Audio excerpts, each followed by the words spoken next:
A few years ago, I was speaking at a rally in which we were protesting one of the many acts of violence committed by law enforcement against a Black man. I remember saying at that rally, "This is not who we are as a country." It slipped out of my mind without even thinking about it, and I found myself correcting what I had said. As a white person who hasn't experienced the violence that Black people have endured since before the founding of this nation, I still have a much rosier understanding of our history. But as I've spent time with many in the Black community and learned more fully about the history of slavery and the ongoing racism in our country, I have learned to correct the narrative that I espouse over and over again. These last few years, the eyes of so many in our nation have been opened to this history and to the white supremacy that still exists in our society. As we think just over the last 5 years of Charlottesville, Jews will not replace us, understanding that anti Semitism, as well as racism, is alive and well in this country.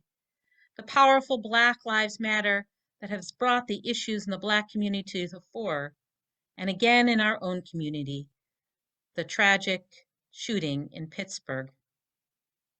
We've had to confront the underbelly of who we are as a society in the United States.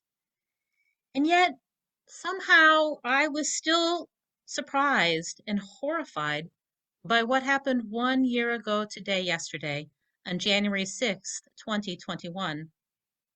This is not who we are, I wanted to say as I was watching the rioters breaking windows and destroying property and harming people and chanting abhorrent things and wearing anti Semitic and racist paraphernalia.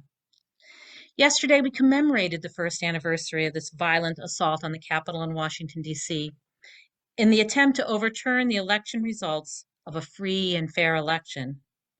Something we pride ourselves in this country, or certainly have in the past, is of the peaceful transfer of power. We may not always be happy about who was elected, but this has been a bedrock of our society, that we accept the election results.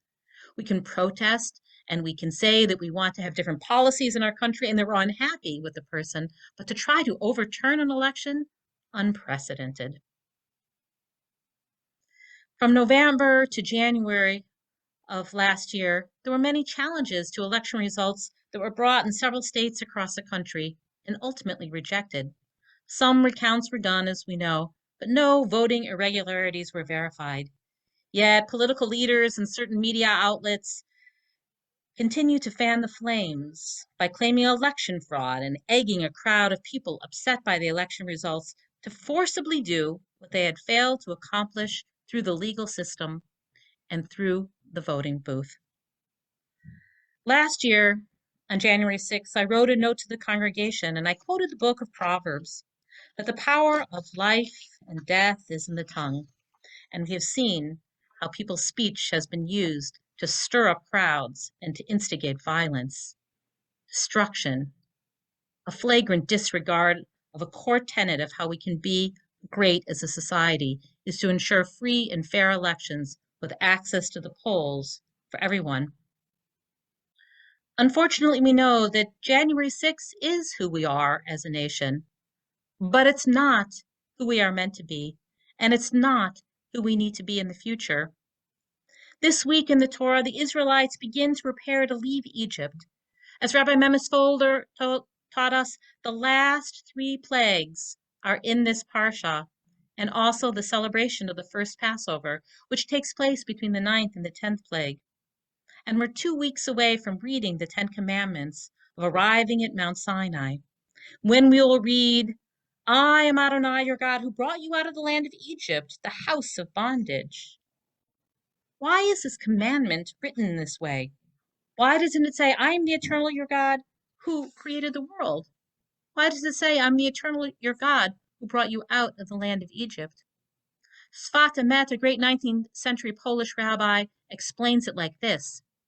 The exodus from Egypt is more important, he says, than the creation of the world. This is a new creation that fills the ultimate purpose, to create the Jewish people and to begin to bring redemption to the world. And in this week's Parsha, we get the first commandment given to the Israelites as an aggregate people, which emphasizes this idea that the exodus from Egypt is a renewal, a new beginning. We're told to observe the new month. Chodesh is the word for month in Hebrew, from the word chadash, new. As we read from Exodus 12 this week, this month to you will be the first of all of the months. This particular commandment is so important that Rashi asks the question, why doesn't Torah just begin here? Because this is where the Jewish people really begins. The exodus from Egypt is a new beginning, and there's a powerful message in this core story of our faith. The cycle of slavery can be broken. What has been in the past doesn't have to be what the future holds. We can break the bonds that enslave us. Redemption is possible. This is a key message of the Jewish tradition. It's a defining story of our tradition, and it teaches us about possibility, about hope, about new beginnings against all odds. God redeemed us from Egypt with a strong hand and an outstretched arm, with signs and wonders. So we may wonder, how come God isn't redeeming us today? Where is God today? Well, once we've been to Sinai and we receive the Torah, we learn in our tradition that the future redemption doesn't come with God doing everything by God's self, but in partnership with us as human beings, living up to the values we find in our Torah. We have a responsibility to recreate our country, that to make it what the founders had said in their highest moments, even if they didn't live it when we created this country, there were many high aspirations, and we still have the opportunity to fulfill them. One of the primary ways in which we need to do that now, I think we all know, is to strengthen our voting laws. This is one of the primary things that the Religious Action Center of Reform Judaism, that's based in Washington, D.C., and also has an Illinois office, is working on in this coming year. You might recall that in 2013, there was a Supreme Court decision that gutted a crucial part of the Voting Rights Act of 1965. In 1965, the Voting Rights Act passed to contain a formula that required certain areas with a history of disenfranchisement to seek preclearance from the Department of Justice when making changes to election procedures. Unfortunately, in 2013, the Supreme Court decision, known as Shelby versus Holder, took out some of the strength of those provisions. And just 24 hours after the release, there was a decision in Texas to implement a strict voter ID requirement for voting. And since then, 21 states have enacted new restrictive voting requirements, and across 13 states, more than 1,500 polling sites have been closed, which overwhelmingly impacts and limits access to the ballot for people of color and people who are impoverished. The reform movement continues to push for a restoration of the Voting Rights Act and efforts to ensure equal access to the freedom to vote so that the promise of democracy is made real for us all. And we need to participate in that as well, to push for the freedom to vote law that is still going through Congress. And we know the issues that are happening because of what's happening in the Senate because of the filibuster. But we still need to stand up and to say, this is incredibly important. This is the foundation of who we are or could be in this country. Among the many provisions of this law will protect the freedom to vote by establishing national standards for federal elections and ensuring the voter registration and voting options are equally accessible across the United States to all Americans. Even though we look back a year ago and we saw the horrific things at the Capitol, we're reminded in our Torah that we shouldn't despair. The story of the Exodus reminds us that we are not trapped in the past. We can be created anew. Rabbi Aaron Smokler writes that the Sfat Emet is trying to teach us this capacity to be reborn, to change and grow, to be liberated and elevated, ought to be a grounding principle of our very being. But like the first mitzvah for the Jewish people, the obligation to celebrate and mark the new month, this recreation is not linear. Like the moon that waxes and wanes, the history of progress, freedom, and true democracy for everyone is also cyclical. We have periods of progress, and then we have retrenchment, backsliding, and building again.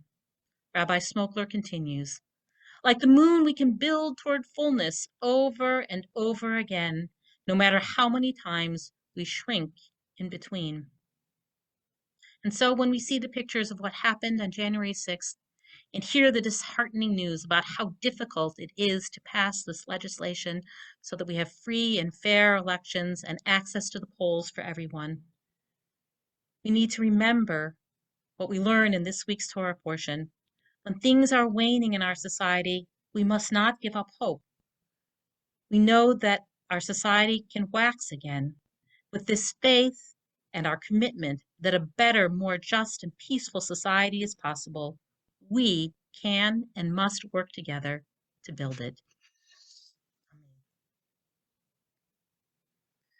Now I'd like for us to offer a prayer for our country.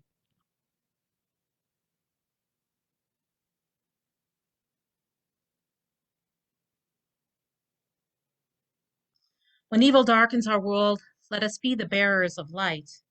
When dissent is stifled, let our voices speak truth to power. When the earth and its creatures are threatened, let us be their guardians.